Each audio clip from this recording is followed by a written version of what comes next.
There is a quiet, all-filled truth at the heart of the Lord's life on earth. It's a truth that many people miss. When Jesus said, "I came not to destroy the law and the prophets, but to fulfill them," well, he wasn't just talking about keeping the 10 Commandments.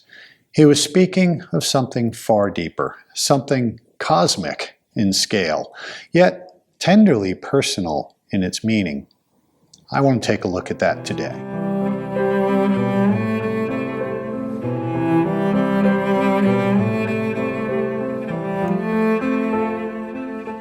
Hi, I'm Howard, an ordained minister and a reader of Swedenborg. And in this short series, I am walking through his book, The Doctrine of the Lord. You know, in the symbolic language of the word, the law has layers. Its simplest sense, it refers to the 10 Commandments. But in a broader sense, it's the book of Moses. And in its fullest sense, the law, it's the entire word. Every prophecy, every symbol, every story, and every promise. In Swedenborg's explanation of this symbolic language, we learn that the whole word is about the Lord. He didn't just obey the word, he embodied it. He brought every ancient shadow into living reality. But he fulfilled the word in another way also, one that was hidden from the world, but infinitely loving. Swedenborg explains that when the Lord came, humanity was in a dire state. The hells, those forces of selfishness and chaos, we're pretty familiar with those today, they were rising in power, threatening our very freedom to choose what is good.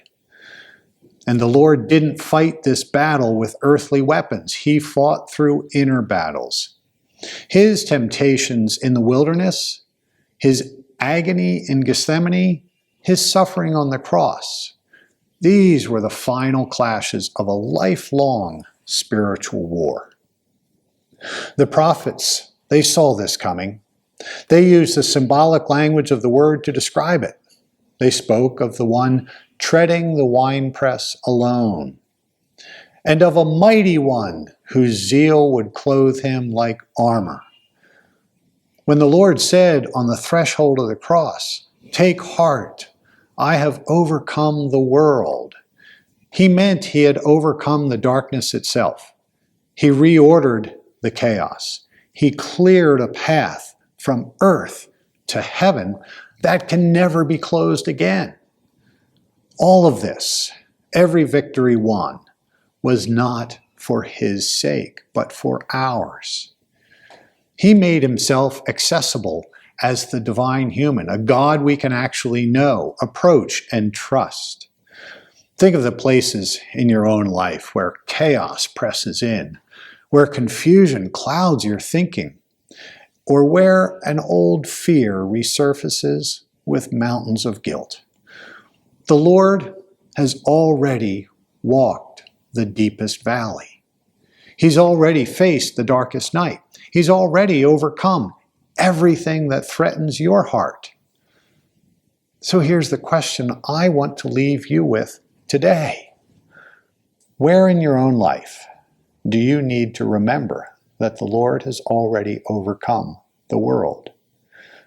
Is it a habit that keeps resurfacing? A heaviness that makes you feel alone? Well, bring that to him. Let his victory become your strength. Let his presence, like the steady beam of a lighthouse, be the light that guides your next step. Because the one who fulfilled all of Scripture and fought every battle for you walks with you still. God bless you, and thank you for joining me for this episode of About the Lord.